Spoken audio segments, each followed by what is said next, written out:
તો નર્મદાના ગરુડેશ્વર તાલુકા ખાતે આવેલા ઝરિયા પ્રાથમિક આરોગ્ય કેન્દ્ર ખાતે વિશ્વ મેલેરિયા દિનની ઉજવણી કરવામાં આવી। વિશ્વ મેલેરિયા દિન નિમિત્તે રેલી યોજી લોકોને જાગૃત કરવામાં આવ્યા।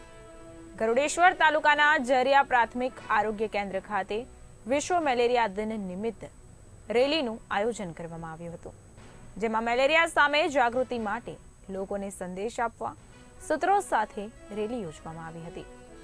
રેલીમાં સુપરવાઇઝર સાથે તમામ આરોગ્ય સ્ટાફ તથા જિલ્લા મેલેરિયા સુપરવાઇઝર અને તેમની ટીમ જોડાઈ હતી।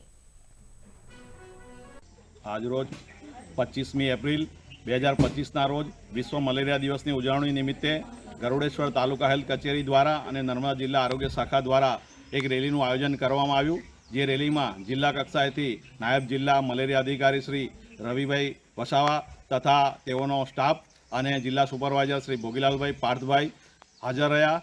આ રેલીમાં સ્વામિનારાયણ નર્સિંગ સ્કૂલના છાત્રા BSc નર્સિંગ સ્કૂલના છાત્રાઓ પણ હાજર રહ્યા અને ઝરિયાનો સ્ટાફ તથા ઝરિયાના સુપરવાઇઝર શ્રી દ્વારા આ રેલીનું આયોજન કરવામાં આવ્યું। આ રેલી ઝરિયા ગામમાં વિવિધ વિસ્તારોમાં ફરી અને લોકોને મલેરિયાની જનજાગૃતિ વિશે જાગૃત કરવામાં આવ્યા અને ગંદકી દૂર કરવા માટે અને જ્યાં જ્યાં પાણી ભરાવો હોય ત્યાં પાણીનો ભરાવો દૂર કરવો અને મચ્છરદાનીમાં સૂવું એવા સૂત્રોચ્ચાર દ્વારા લોકોને મલેરિયાની જનજાગૃતિ રૂપે આજની રેલીનું આયોજન કરવામાં આવ્યું હતું।